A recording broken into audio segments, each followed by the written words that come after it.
Nasabi mo na rin ba 'to?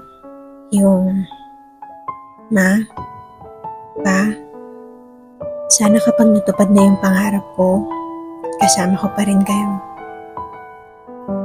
At alam na alam ng Diyos ang laman ng puso mo. Alam niya kung paano ka nagsusumikap para gumaan naman ang buhay ninyo.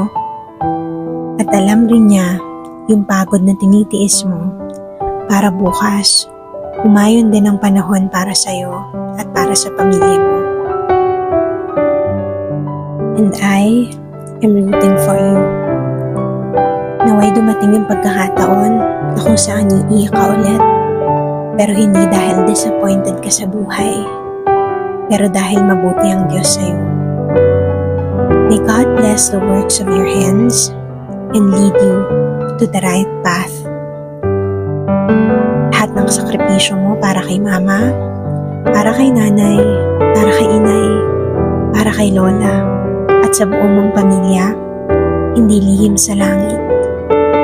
Alam ng Diyos yung simpleng bulong mo sa gabi na, "Lord, pahabain mo pa yung buhay ng mga magulang ko habang nagsusumikap ako na makabawi sa kanila."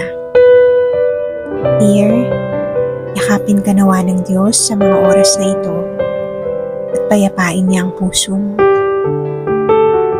Sana bukas magaan na. Sana bukas dumating na. Sana bukas ikaw naman. Yes! There are days when you'll need to rest also. May mga araw na gagalaw ka, kakayod ka, lalaban ka. Pero may mga araw din naman na sasabihin mo sa Diyos na, "Lord, hanggang dito na lang po ang kaya ko. Kayo naman po ang bahala sa ibang bagay." Noon, I always feel the guilt inside of me when I take the time to rest.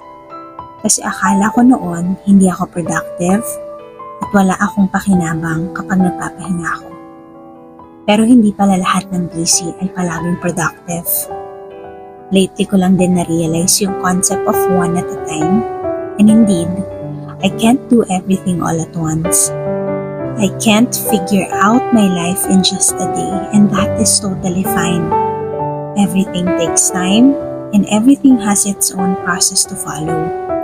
So the next time you feel frustrated and disappointed, when things don't happen in a specific time you set it to happen, please be reminded that you did your best. Now, allow God to make His move and take His turn.